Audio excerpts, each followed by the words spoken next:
When we found out we had gotten the contract to do Myst 3, I mean, it was such an overwhelming honor. The only thing you could really equate it to is being in the film industry and having George Lucas say, "I'd like you to make the next Star Wars for me." There were certain themes in the game that we really wanted to stay consistent with, but we also wanted to add technology that would let the player look 360 degrees around them. We're not hiding anything, it's a complete world.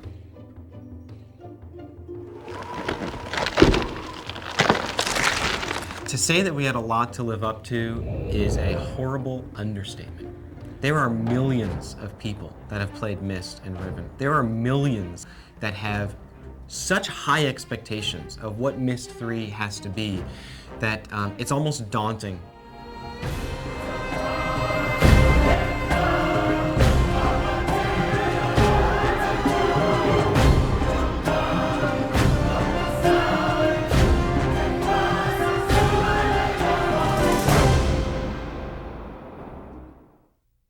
Myst was a remarkable product when it first came out in 1993. A company by the name of Cyan produced the product. It's a phenomena in the game industry. No game has ever sold that well. The premise behind the Myst series is that this culture called the Dunny have found a way to link to the infinite possibilities that there are in the world by writing these books. And essentially, the great thing about this from a designer's perspective is that you can let your imagination wander. Anything that can be imagined exists somewhere. All you have to do is write it.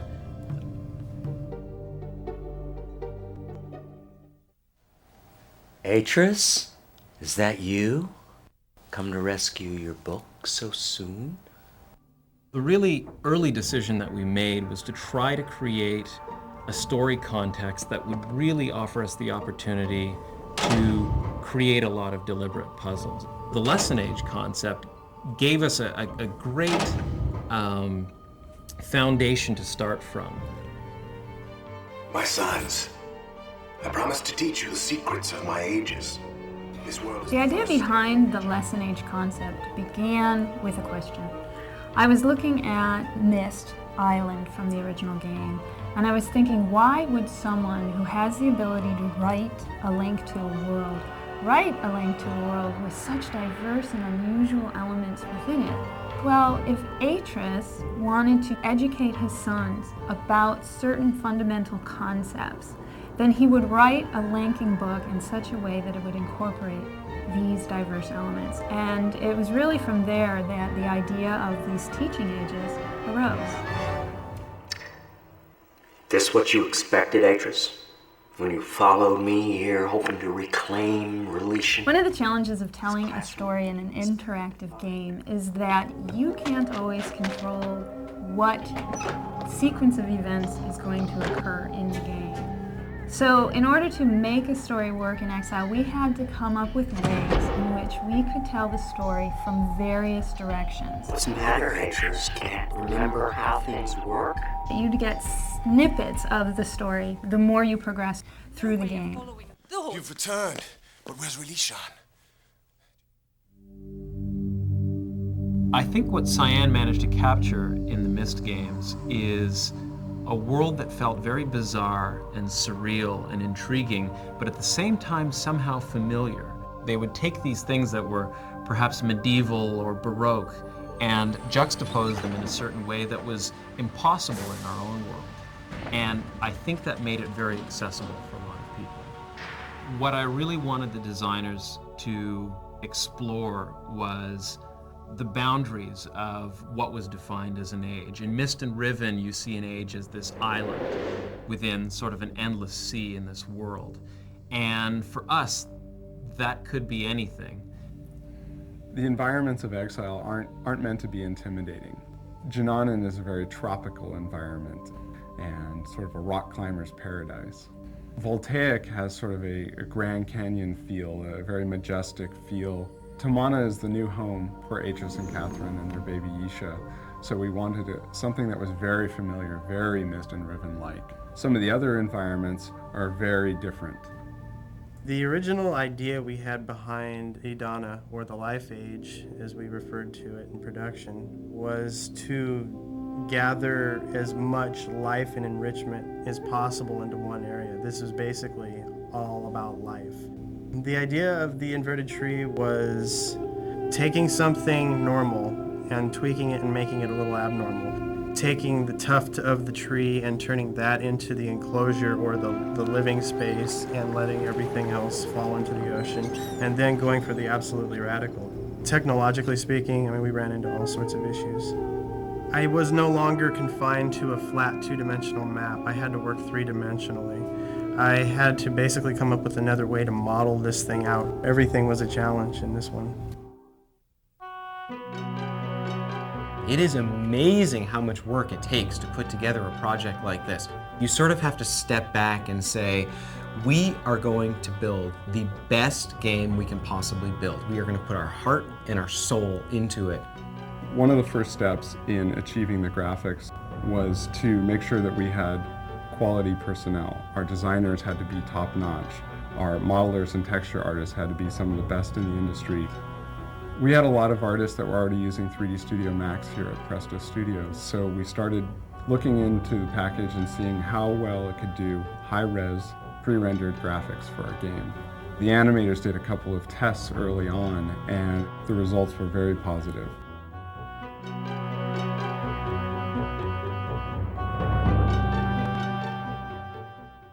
The first challenge I faced on the Age of Junanan was building the terrain. I started out with a low poly proxy surface, which let us mask things in really quickly. Then I took that and subdivided it down with a subdivision surface technology in Max called NURMS. Basically what this does is takes this kind of square, flat, low poly surface and smooths it out so it looks nice and smooth and organic. The next step of the process is to paint custom displacement maps for each of the pieces of geometry that will be in the terrain. And so what that allows us to do is actually paint the geometry instead of having to hand model every crease and bump and edge that goes into all this complex rock and terrain. One of the last things that we do when we're working on Myst 3 is something that we've kind of dubbed the Greeble Pass. We go ahead and go through the entire age and add things like grass, weeds, debris, just the kind of things that bring the age to life.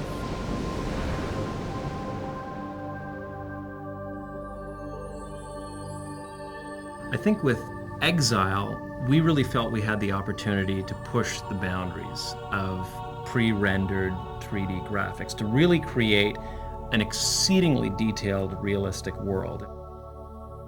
What I really wanted the textures to provide for the player was that connection to the real world. The texture artists had a fairly large resource to draw from in the library that we've created over the last 8 years of developing photorealistic adventure games. But for Exile, in fact, we really found that the things that we were doing were so different that we needed to find new source material for almost everything that we did. The most difficult thing was to create textures that you couldn't really find a source for, but that had to look realistic. An example of that was the giant tusk building in Junanan. That texture had to be very recognizable as being sort of a bone-like structure, and yet the scale of it was just absolutely immense. And that texture had to hold up both from a distance without repeating and up close where you could see every little bump and crack in it.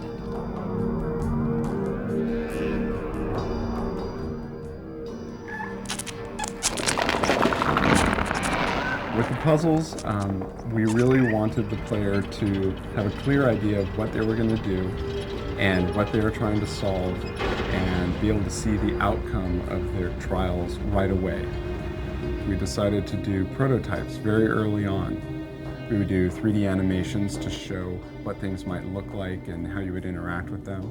Or we'd do things in Director where we would actually script a puzzle and you'd be able to solve it there on the computer before it was visually beautiful. One of the things that we really felt we needed to do was to educate the player and prepare them for the challenges ahead. A lot of the ages are filled with things that you've never seen before, and we can't expect players to be able to look at them and just through their design be able to figure out what they do. When they approached a puzzle later on in the game, we wanted them to have something in the back of their mind, something that they had seen before that they would intuitively relate to the challenge that was placed in front of them. Great example of this was the Venus flytrap in Savidro's lair at the bottom of the tower in Janane. It served a story purpose in showing the development that Savidro had put into these traps that he had laid for Atris, but at the same time it gave us a way of foreshadowing the puzzle that was to come.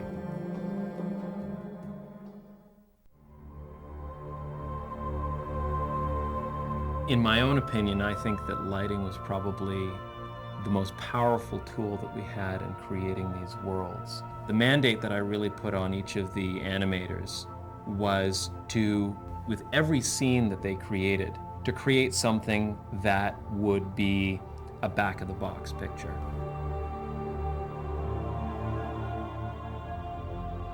After Riven, I think players had an expectation of having more life in a Myst world. With the Squee, we saw a great opportunity to have a puzzle by manipulating that creature.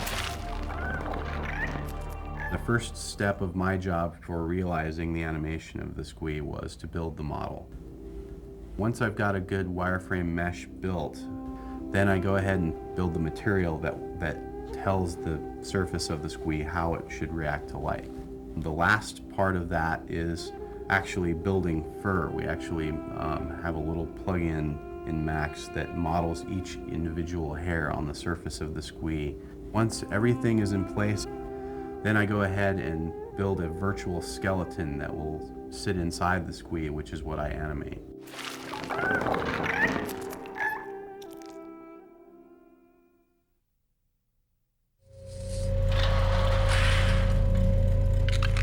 Almost every animation in the game requires a very specific sound. The ocean water lets you know that there's this vast ocean out there. A little bit of wind makes it feel real. So when sound first comes in, it really sets the mood for the entire environment. Creating a sound effect, because of the meticulous detail in Exile, it's never quick. Organic sounds are very difficult to create because of the tools that I'm using.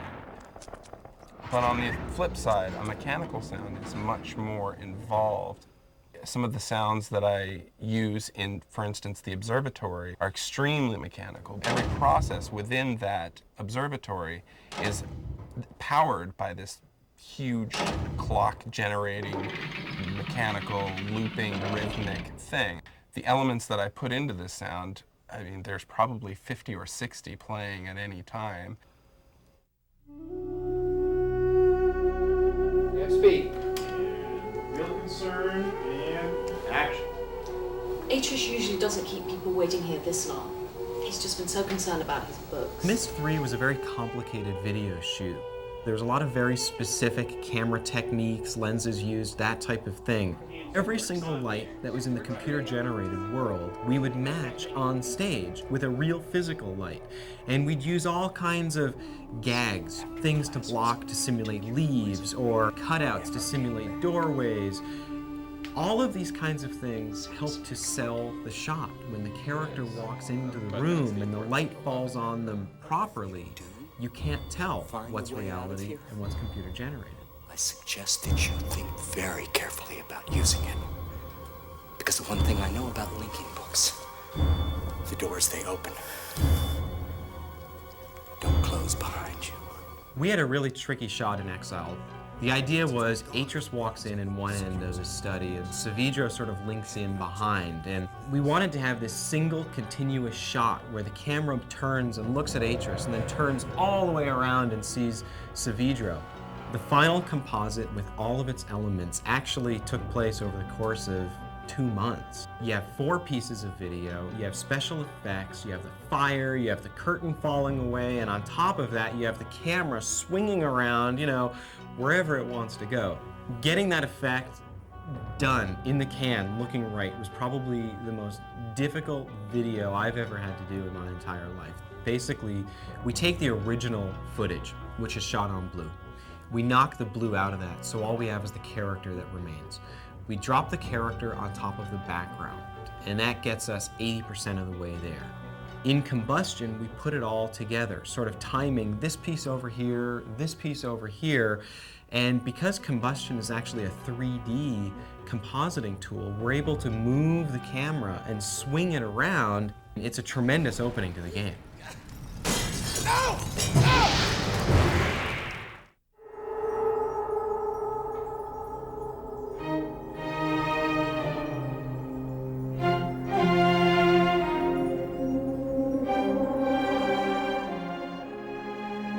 The most challenging aspect of doing a score like Myst 3 is that you really don't get a chance to see the game until very near the end, and by that time your music's written. I began to develop themes very early on. The main character has his own theme, and he has sort of a dark and a light side to his personality, where you have the really dark, tortured guy, and then you've got, you know, his sort of childlike self with a boy soprano, actually singing the exact same music, but it takes on a whole new meaning.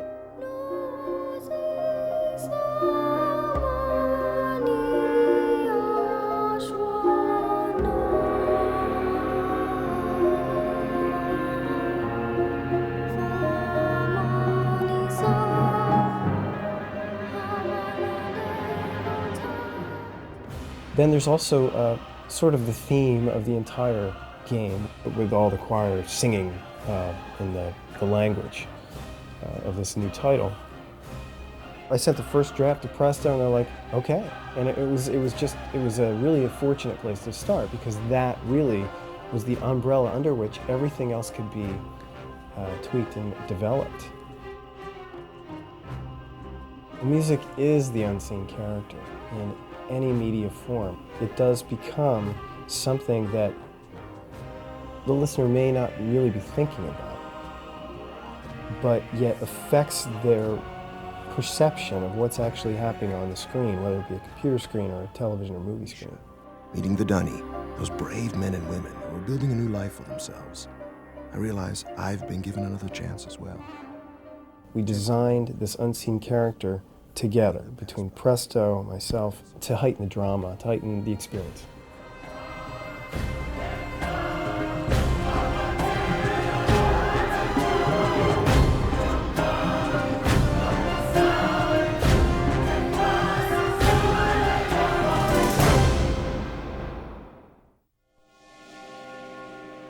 Myst and Riven presented all of their images as sort of a slideshow. There'd be a single image and then you'd click and see another image. With Myst 3 Exile, we really wanted to immerse the player much more than just a slideshow. So we sort of combined the pre-rendered graphics with the technology of real-time 3D, and the player is able to see beautiful photorealistic graphics, but look 360 degrees around them and have a lot of freedom of movement. We call it Tamana. We moved here after H has finished writing Release. One of the big breakthroughs for us was finding a way to place movies and animations in the scene in such a way that they would continue to play no matter which direction you were looking. You could be looking up, down, sideways, continue to pan around and around, and the movies continue to play. You know, this trip is exactly what Atris needs right now. That's something that you couldn't do in Myst and Riven. This is really a step in technology for us. Well, the water technology in Exile, we wanted to do something a little different and a little better. We wanted to do more than just squish the pixels to the left and to the right or up and down. One of the coolest features about the water technology is the way we gave it the appearance of fading off toward the horizon. It really gives you a strong sense of distance when you're looking at the scene.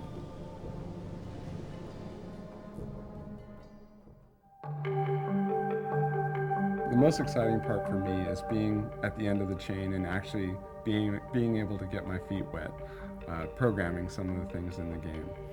The building of the worlds probably takes one person a month or 6 weeks per world. It's fairly easy to get the navigation working and the animations in, but the implementation of the puzzles is usually the challenging part. In a real-time game, the graphics are drawn every frame, maybe 30 frames per second while the player is playing. But because Exile is a pre-rendered game, that means we're generating the graphics much earlier and they're fixed. We have to account for all the possibilities. This sometimes causes quite a headache for all the people involved because a puzzle may have 60 to 100 to 200 different possibilities, all of which have to be accounted for before the player plays the game. It was pretty amazing to see the first environment come together in the game. All of the different parts that had gone into it and we'd reviewed for months and months suddenly came together, and we were actually able to experience the environment as a player would. This is about as close to virtual reality as you might get. The greatest thing about Exile is I really feel that we achieved everything that we set out to achieve. We have a great game that sits as the sequel to Myst and to Riven. It is true to the story. It is true to the characters. The ages are beautiful. I think people are going to remember this game for a long time.